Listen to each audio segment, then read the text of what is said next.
Bonsoir Michel. Alors, je vous fais cette vidéo pour ma recension de l'ouvrage de RTC 211 que je vous envoie d'ailleurs in extremis.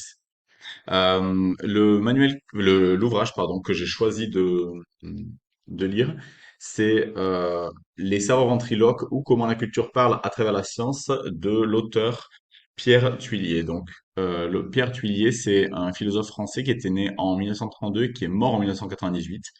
Il est agrégé de lettres et il était enseignant en épistémologie et histoire des sciences à l'université Paris Diderot. Il a été également rédacteur depuis la création de la recherche. Enfin, il a été rédacteur à la recherche depuis la création de la recherche.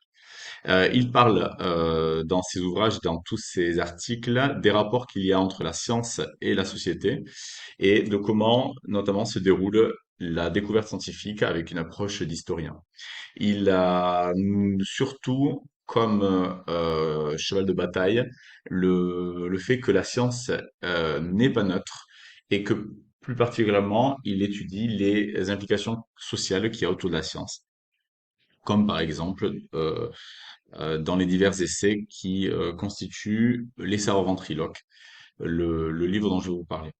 Donc, c'est un recueil d'essais qui parle de liens donc, il y a entre la société et là où même, on peut dire, les sciences, puisque il fait même référence au fait qu'on parle de la science, mais que la science est multiple. Il traite donc des différents acteurs et des différents euh, éléments de la découverte scientifique au cours de l'histoire.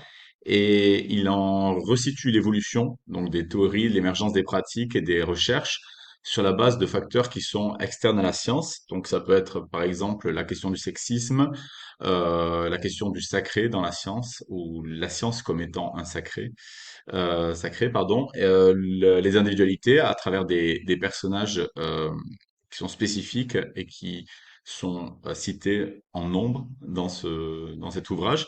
Et il démystifie également la science en tant qu'entité isolée et indépendante. Et il aborde en fait l'ensemble des questions qui semblent chercher à analyser davantage comment la cause, enfin, donc, cherche à analyser davantage la cause et la conséquence donc des mouvements, des mouvances, des individualités et des faits sociétaux et culturels externes et qui sont souvent privés de nature rationnelle et scientifique.